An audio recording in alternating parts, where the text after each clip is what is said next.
New York versus Nairobi, that is also considered the New York of Africa. After spending over a year in the United States with about 5 months in New York and then moving to Nairobi, where I've been for the past year and a half, I've had the chance to experience life in two major cities from different parts of the world.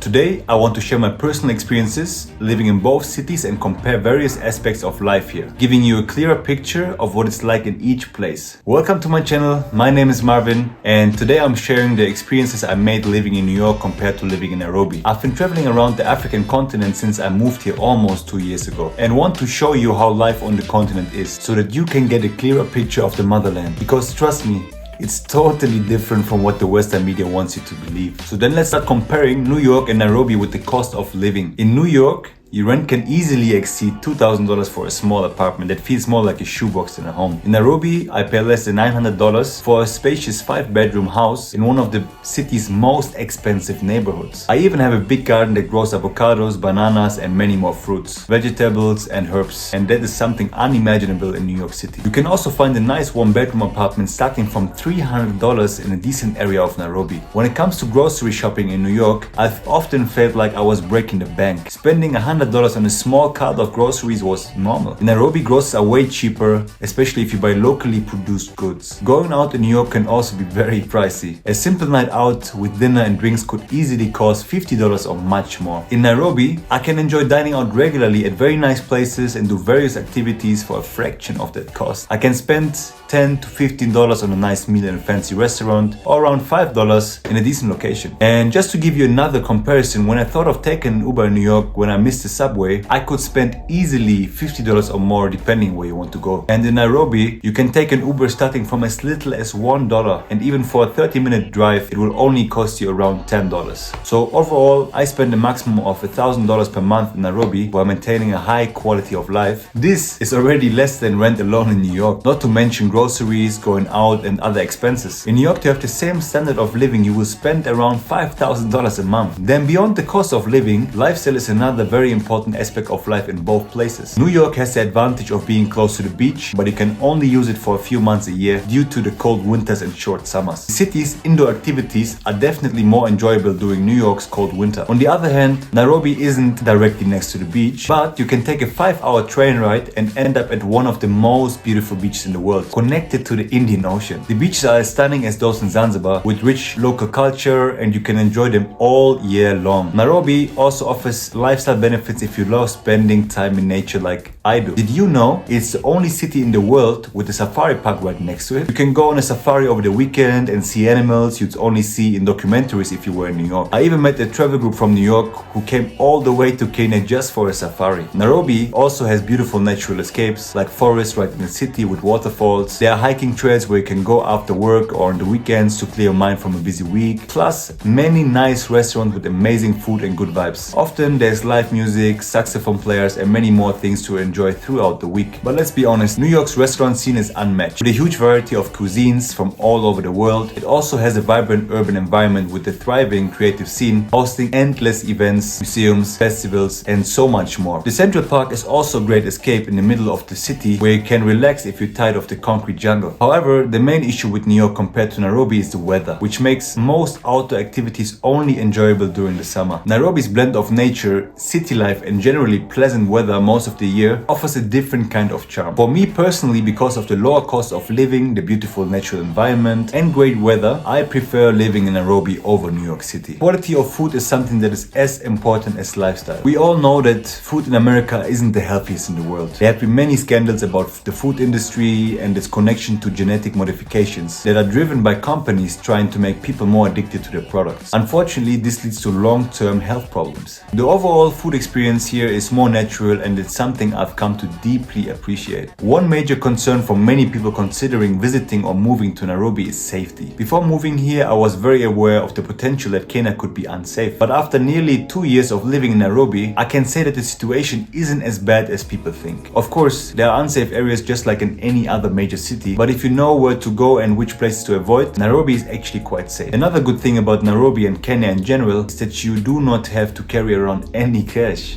Kenya has this amazing mobile money system that you can use to pay everything. All you need is your phone, and even the smallest amount can be paid with M-Pesa. I was surprised when I first got introduced to M-Pesa, only to find out that Kenya is the leading mobile money market in the entire world. It makes life so much more comfortable and leads to less attempts of crime because there's not much to get. The one thing to be aware of is the occasional demonstrations in Nairobi, which can sometimes turn into violent riots. Because of this, Kenya was in the news recently. However, if you stay informed and avoid the affected areas, these political unrests won't impact your daily life. In contrast, while New York has a reputation for being safe, I personally didn't always feel safe there, especially when walking home at night in some neighborhoods. The fast pace of the city and the anonymity can sometimes make it feel less secure. People are generally in their own world and don't look out for others as much as in Nairobi. For example, when I was walking around in the central business district, one of my friends got robbed, and the people on the streets helped us to catch the robber. Personally, despite the violent protests, I still feel much safer here in Nairobi than in New York, where gun violence is a daily reality, and especially for people of color. The next thing I want to talk about is the healthcare system. The US is known for its advanced technology and highly skilled doctors, but this comes at a very heavy price. I've heard countless stories of people in the US struggling with extremely high medical bills. Either you can afford their very expensive healthcare insurance and still pay out of pocket for certain treatments, or you simply can't afford insurance and suffer when you need medical care. It's shocking that a country with such global standing still doesn't take care of its own people. The fear of unexpected medical expenses is a constant concern, and many people avoid seeking care because of the cost. When I moved to Nairobi, I quickly realized that it doesn't have the best healthcare system, especially for those who don't make much money. Kenya is still a developing country, and it needs time to get all its systems in order. However, I have a great access to good hospitals and doctors. My insurance in Kenya is a premium package that covers all my needs. What I pay for my insurance for a year is what I would pay in New York in a month. Also, since living in Nairobi for 2 years now, I haven't seen a doctor for once, which is most probably a result of the much better quality of life, healthier food options, and spending more time in nature. This is something now I was keen to learn more about once I got to Nairobi. And let us move on to the business opportunities that these cities offer. Before moving to Nairobi, I did my research, but after spending time on the ground, I found a bunch of opportunities in various markets. Although Nairobi is called the Silicon Savannah, everything is still developing. I see the rise of e-commerce, various tech businesses, and the need for improved services and production of goods, and many more things. I spend a lot of time understanding the market while building my own business here. During this time, I've spoken to many local business owners and foreign investors who set up companies in Nairobi. From these conversations, I've learned how much potential Nairobi actually has. Despite the challenges of starting a business in Nairobi, there's definitely more to gain because the markets are not oversaturated and the competition is lower. There's also a vibrant startup scene with brilliant minds working on transforming the country from the ground up. This has given me a lot of inspiration and even motivation to work on my own projects. Even though you will find many things available here, there's still room for businesses that can potentially flourish with Kenya's growing economy and middle class by simply improving what's lacking. Nairobi is also a great gateway to the African continent. It's an easier start because it's an English-speaking country that's more adaptable to new ideas compared to some other African markets. If you can prove your product here, you have an entry ticket to expand into the East African community and grow even further. If we look over to New York, it looks quite different. I've gained a good understanding of the city during my time there. After visiting several fairs and meeting a few startup founders, I've seen the endless possibilities the city has to offer. The only big difference is that New York has a much higher spending power, which is an advantage for any business. But on the flip side, the market is extremely oversaturated with everything you can think of, since almost every idea has already been done by others, and that makes it more difficult to succeed. Not impossible, but definitely more difficult. After discussing business opportunities, let's talk about internet connectivity and electricity, which differs between the two cities. Before moving to Nairobi, I was concerned about bad internet and frequent power outages, a common stereotype about Africa. However, I found that this is only partially true. Nairobi is very advanced in terms of internet. The city offers a widely available 5G service and mostly stable electricity. I have a great fiber connection at home, and I am always connected when I'm out, even when hiking in the mountains. But still, I do experience a power cut every now and then. But because most places have a backup generator, I still have access to power and Wi-Fi during these outages. Sometimes when it happens, I see it as an opportunity and a reminder to step away from the digital world, what is very good for my mental health. New York, on the other hand, has a very stable power grid with consistent electricity and super fast internet. Since it's a global city, you will have great connectivity all around. This is a huge advantage of New York City, especially for doing business or if you're someone who relies heavily on staying connected like me. To sum it up, the differences between life in Nairobi and New York are vast. The cities are completely different in almost every aspect of life, but ultimately it depends on what you're looking for. If you prioritize a high-end, fast-paced lifestyle with countless options for food and entertainment, New York York is definitely the place to be. But if you're looking for a more affordable and healthier lifestyle with close proximity to nature, being more connected with your roots and the growing market, Nairobi is definitely the better choice. Both cities have their pros and cons, but for me, Nairobi has become home and I wouldn't trade it ever again for New York. Could you imagine leaving New York City behind to start a new life on the African continent and in Nairobi specifically? Let me know in the comments below if you enjoyed this episode, and then don't forget to like and subscribe to my channel to learn more about settling and doing business on the continent of Africa.